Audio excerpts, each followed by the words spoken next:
আগের ব্লগটা যেখানে শেষ হয়েছে তার একদম পর থেকেই শুরু হচ্ছে আজকের ব্লগটা। আগের ব্লগে তোমরা দেখতেই পেলে লুচি বানানোর জন্য আমি ময়দা মেখে রেখেছিলাম। এখন লুচির সাথে খাওয়ার জন্য বানিয়ে নিচ্ছি একটুখানি আলুর তরকারি। ঠিক আলুর তরকারি বলবো না, এটা হলো গিয়ে আলুর চচ্চড়ি। সর্ষের তেলের মধ্যে একটু শুকনো লঙ্কা, পাঁচফোড়ন আর কালো জিরে ফোড়ন দিয়ে নিয়েছি। এখন আগে থেকে যে আলুর তরকারিটা রেডি হয়ে গেছিলো, শুধু সেটা ফোড়ন দিয়ে নিচ্ছি। এই প্রসেসে আলুর চচ্চড়ি এর আগে আমি কোনোদিনও করিনি। আজকে কি জানি হঠাৎ কি মনে হলো যে আগে তরকারিটা বানিয়ে নিই, শেষে ফোড়ন দেব। দেখে তো মনে হচ্ছে ভালোই হয়েছে, খাওয়ার পর বোঝা যাবে। যাই হোক, তরকারি তো আমার রেডি হয়ে গেছে। এখন চলো চটপট লুচিটা বানিয়ে নিই।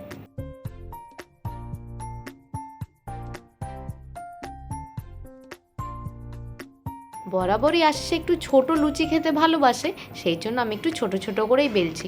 নর্মালি আমি বাড়িতে আরেকটু বড় বড় করে লুচি বানাতাম, কিন্তু এখানে আমি ছোট ছোটই বানাচ্ছি। লুচি পরোটা খেতে আমি তো খুব একটা ভালোবাসি না, কারণ আমার একটু অ্যাসিডিটি হয়। কিন্তু আশিস লুচি আর আলুর তরকারি খেতে প্রচণ্ড ভালোবাসে। ওর কথাতেই আজকে লুচি বানাচ্ছি। প্রথমেই 7-8টা লুচি আমি একেবারে বেলে নিয়েছি।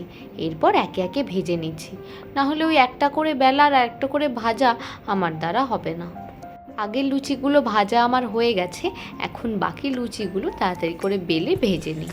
লুচির সাথে যে কোনো তরকারি তো ঠিক আছে, কিন্তু আমার না লুচির সাথে মিষ্টি খেতে বেশি ভালো লাগে। মানে মিষ্টি দিয়ে লুচি আর কি।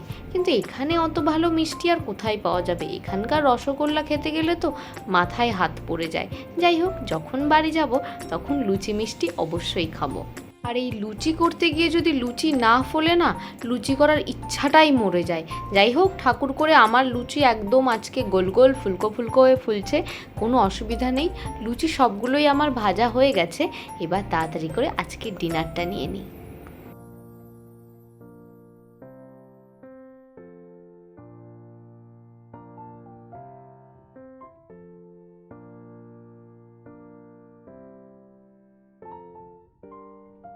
Good morning everyone. আজকে হলো নেক্সট ডে সকাল।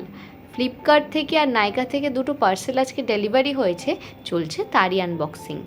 ওই পার্সেল আসলে যা হয় আর কি, প্যাকেটের মধ্যে কি আছে সেটা জানা সত্ত্বেও প্যাকেট খোলার ডেসপারেশন এত বেড়ে যায় যে একটা কাঁচি বা ছুরি দিয়েও আমি প্যাকেট খুলতে পারি না।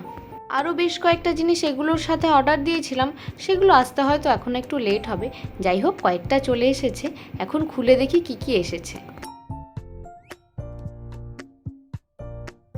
এটাতে আছে এম ক্যাফেনের একটা বডি স্ক্রাবার, আর তার সাথে এসেছে আমার একটা নিভিয়ার বডি ওয়াশ। নাইকা থেকে এসেছে আপাতত এই দুটোই পার্সেল।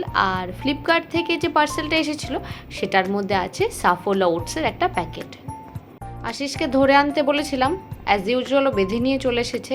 যাই হোক, ওটসটা তো আমাদের লাগেই, ঠিক শেষ হয়ে যাবে। দুপুরবেলা খাওয়া দাওয়া করার পর আমরা একটু রেস্ট নিচ্ছিলাম। তারপর উঠে আমি আমার এডিটিং নিয়ে বসে গেছি। আর এই ছেলেটা নিঃশব্দে কি করছে শুধু সেটা দেখো। প্রথমত তো আমি ভয়েস ওভার দিচ্ছি, কোনো শব্দ করা যাবে না। আর দ্বিতীয়ত ঘরটা না একদম ঠান্ডা হয়ে গেছে। এই দুই কারণে ও এই রূপ ধারণ করেছে। এইভাবে বেডশিট মুড়ি দিয়ে ও এখানে অলিম্পিক দেখছে। আমি নয় জানি বেডশিটের তলায় কে আছে, তাই কিছু মনে হচ্ছে না। কিন্তু হঠাৎ করে যদি ঘরে কেউ চলে আসে, সে আচমকা দেখে একদম ভয় পেয়ে যাবে।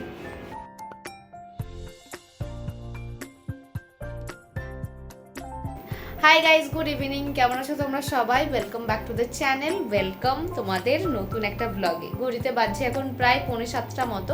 আমি এতক্ষণ ধরে আজকের ব্লগটা এডিট করছিলাম, আর ভয়েস ওভারও হয়ে গেছে। এই মেইন প্রবলেমটা কি হয় বলো তো, ভয়েস ওভারে ব্লগ এডিট তো হয়ে যায়, কিন্তু ভয়েস ওভার দিতে একটু প্রবলেম হয়। মানে ওই হয় না, চারপাশটা তোমাকে একটু শান্ত শিষ্ট লাগবে, কখন চারপাশে একটু শান্ত হবে আমাকে একটু অপেক্ষা করতে হয়। সবাই তো থাকে, সবারই কাজ থাকে, তো সব কিছু বুঝে যাই হোক আমার ভয়েস ওভারটা সব কিছু বুঝে দিতে হয়। তো আজকের মতো ভয়েস ওভার আমার হয়ে গেছে। আর এখানে একজন কেউ একটা বসে রয়েছে, কে বসে রয়েছে আমি জানি না। একটুখানি এসি চালিয়েছি আজকে দুপুরবেলা। দুদিন ধরে ওয়েদার একদম ঠান্ডা, বুঝেছো?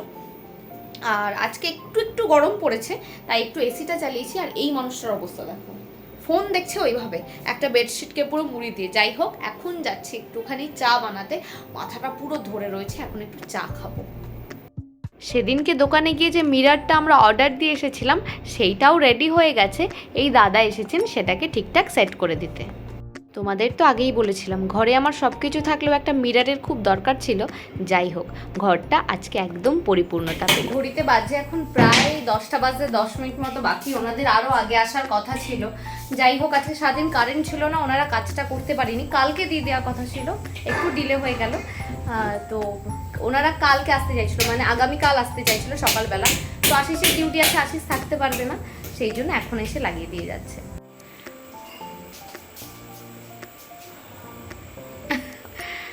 এতদিন পর আয়নার সামনে দাঁড়িয়ে, মানে একটা ফুল সাইজ মিররের সামনে দাঁড়িয়ে আশিসের কথা হচ্ছে ও নাকি একটু মোটা হয়ে গেছে, যেটা এতদিন পর ও রিয়েলাইজ করেছে।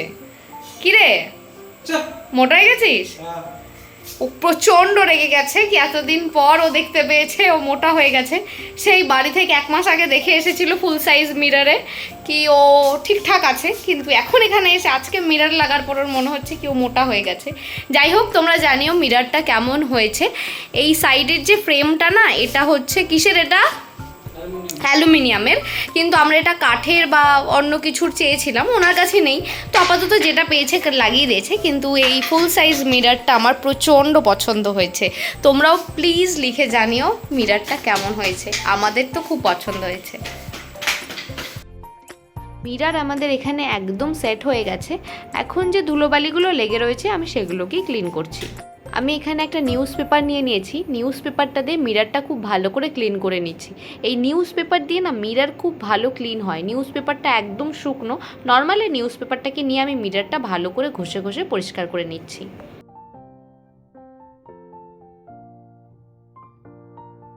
এই মিরর পরিষ্কার করা হয়ে গেলে এরপর আমাকে ঘরটাও পরিষ্কার করতে হবে। দেখতেই পাচ্ছ বিছানাপত্র পুরো একদম ওলটপালট হয়ে রয়েছে, সেগুলোকেও ক্লিন করব, তারপরে যাব আজকে ডিনার করতে।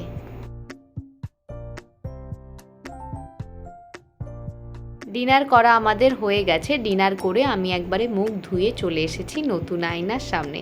কি অসম্ভব ভালো লাগছে এর সামনে বসতে। যাই হোক, ঝটপট এখন স্কিন কেয়ারটা করে নিই।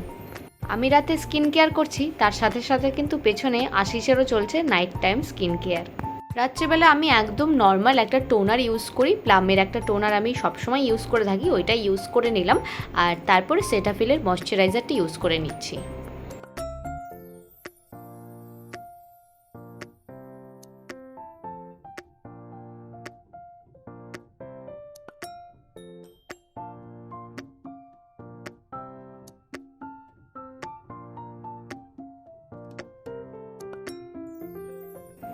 এরপরে আমি ইউজ করে নিচ্ছি নিভিয়ার এই বডি লোশনটা।